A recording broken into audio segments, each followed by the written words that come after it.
ഇന്ന് 3 ഫയൽ ആണ് വെച്ചിട്ടുള്ളത്. ഇതിൽ നിങ്ങളുടെ ഹിഡൻ സ്ട്രെങ്ത്, നിങ്ങളറിയാത്ത നിങ്ങളുടെ ഹിഡൻ സ്ട്രെങ്ത് എന്താണെന്ന് നമുക്ക് നോക്കാം. ആദ്യം ഇത് ഫയൽ 1, ഇത് ഫയൽ 2, ഇത് ഫയൽ 3. അല്പനേരം ഡീപ്പ് ബ്രീത്ത് എടുത്തതിന് ശേഷം ഇതിൽ ഏതെങ്കിലും ഒരു നമ്പർ തിരഞ്ഞെടുക്കുക. അതായിരിക്കും നിങ്ങൾക്കുള്ള ഗൈഡൻസ്. ഇനി നമുക്ക് ഫയൽ 1 എന്താണ് പറയുന്നത് നോക്കാം. ഏസ് ഓഫ് സോഴ്സ് ആണ് വന്നിരിക്കുന്നത്. നിങ്ങൾ വളരെയധികം പ്രാക്ടിക്കൽ ഇൻ്റലിജൻസ് ഉള്ള ആളുകളാണ്.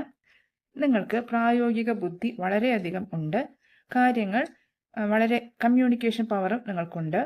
വളരെയധികം ചിന്തിച്ച് പ്ലാൻ ചെയ്ത് പുതിയ ആശയങ്ങൾ ഉൾക്കൊള്ളുന്നതിനും അവ പ്രാവർത്തികമാക്കുന്നതിനും അതിനെ പ്ലാൻ ചെയ്യുന്നതിനും എല്ലാം സ്റ്റെപ്പായിട്ട് ഒരു കാര്യം തീരുമാനിച്ച് ഒരു ഐഡിയ വന്നു കഴിഞ്ഞാൽ സ്റ്റെപ്പായിട്ട് അത് ചെയ്യാനുള്ള എല്ലാ കഴിവും നിങ്ങൾക്കുണ്ട്. ഇതാണ് ഒന്നാമത്തെ ഫയലിനുള്ള റീഡിംഗ്. ഇനി രണ്ടാമത്തെ ഫയൽ നോക്കാം. 7 ഓഫ് പെൻറ്റക്കിൾസ് ആണ് വന്നിരിക്കുന്നത്. നിങ്ങൾ കഠിനാധ്വാനികളാണ്. വളരെ ക്ഷമയോടുകൂടി ഒരു കാര്യം ചെയ്തു കഴിഞ്ഞാൽ അതിൻ്റെ റിസൾട്ട് കിട്ടാൻ വളരെ ക്ഷമയോടുകൂടി പോസിറ്റീവ് ചിന്താഗതിയോടുകൂടി കാത്തിരിക്കുന്നവരാണ് നിങ്ങൾ. പൊതുവെ നിങ്ങൾ പണം സമ്പാദിക്കാൻ മിടുക്കരാണ്. അനാവശ്യമായ ചിലവുകൾ നിങ്ങൾ കഴിയുന്നതും കുറയ്ക്കുന്ന കൂട്ടരാണ്. കഴിയുന്നതും കൂടുതൽ സമ്പാദ്യത്തിലാണ് നിങ്ങൾക്ക് കൂടുതൽ ഇഷ്ടം. അത് അനാവശ്യമായ ആർഭാടങ്ങൾക്ക് വേണ്ടി പണം ചെലവഴിക്കുന്നതിലൊന്നും നിങ്ങൾക്ക് വലിയ താല്പര്യമില്ല.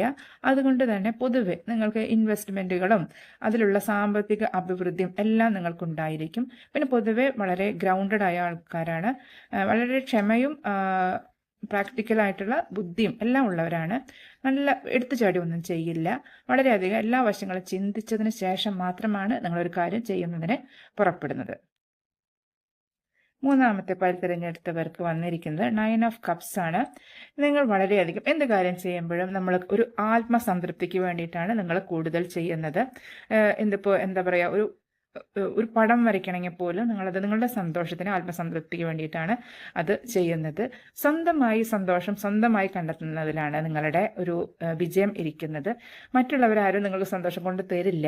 അവനവൻ്റെ സന്തോഷം അവനവൻ തന്നെ കണ്ടുപിടിക്കണം എന്നുള്ള ഒരു അഭിപ്രായമാണ് നിങ്ങൾക്കുള്ളത്.